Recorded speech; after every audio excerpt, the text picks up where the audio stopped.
Absolutely. Honestly, in the hormonal shifts, we can take on a wild adventure with our emotions, And I'm talking about, yes, moodiness, but I'm also talking about anxiety, stress, and depression, and the physical signs that can come with that. The panic attacks, the quickening of the heart, the raised temperature, it's just so unnerving. And within menopause, I find that people go, and I've never had anxiety before.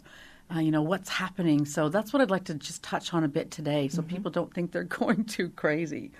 So Sheridan, imagine that your hormones are this beautiful orchestra and you've got all the bands and everyone's waiting to play and you're playing in perfect harmony, you're having a groove, you're having a dance, your spirits are high, and then menopause takes center stage and then the conductor actually leaves the building. Oh, no, and Mickey Mouse takes over like the scene in Fantasia. Right? Fantasia. That's what it's right. It's like crazy, and it's like everything goes off. And that's what's happening with your hormones. When we're getting this drop in estrogen, this drop in progesterone, this, cortisol dysregulation, sometimes testosterone goes sky high. Like it just can take on its own role.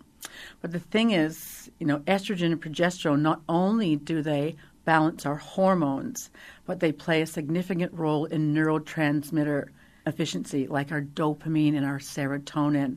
All the happy hormones. Our happy ones. So it's like they've had a major shakeup. Women come into clinic and they literally say, Mary, I feel psycho.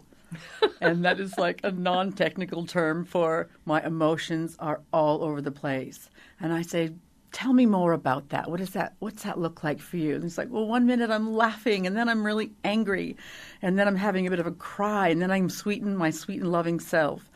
And I feels like an emotional roller coaster. So with some women, this is going on, but, chicken and egg, what's happened first? They're also getting hot flushes. They're also not sleeping well. They're also getting aches and pains. And sometimes like a little life blip can turn into a full-grown crisis. And you're sitting there going, why? I can't believe I just said that. I can't believe I just acted that way. So Mary, what are your top tips for dealing with stress and anxiety and what we would describe as the crazy, again, not a technical term, that happens during perimenopause and menopause, this midlife period? Well, I think the best thing to do first is to sit down with the people that you love, who you're closest with, and just say, look, guys, thank you so much for your patience. Thank you for being on board with me. This is what's happening for me. I don't quite understand it, but I'm going to get help, and I'm just going to, do things that are lovely for me.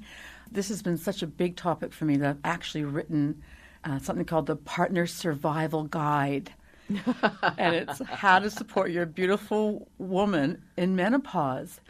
And it's so well received because it's like, honey, read this. Please read this. I do still love you. I know it looks like I've left the building, but I haven't. I'm in there. But these things are happening to me. I think it's really important for women in this stage to take some me time, like to just prioritize. We've spent our lives caring for so many people. It's really time to give back and fill your own cups. And that might mean, taking yourself off somewhere. And that can be challenging when people are used to you just giving over to them, whether it's your children, whether it's your now adult children, whether it's your partner, whether it's the workplace. When you've been the yes person for so long and they're used to you carrying the burden, They're like, why is she dropping the ball? And also, just to make it a little more interesting for the family, I really tell everybody to start delegating. Start delegating to the kids, start delegating to the partner, and just make a new jobs list on the fridge. This is what we're doing now. Like I said, I'm under a little bit of fire emotionally and physically. I need some help. Please come on board with me. Here's the new list. Thanks for your participation. It's not asking. It's saying, here's the new list. This is what to do.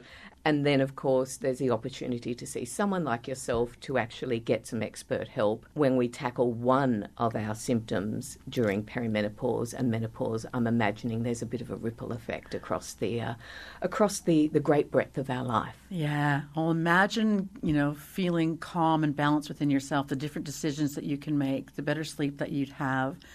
the more contribution that you have to your life and wanting to go out and do things and meet people. And it's really hard when you're in that box of stress and anxiety. It's often what I work with actually first with my clients.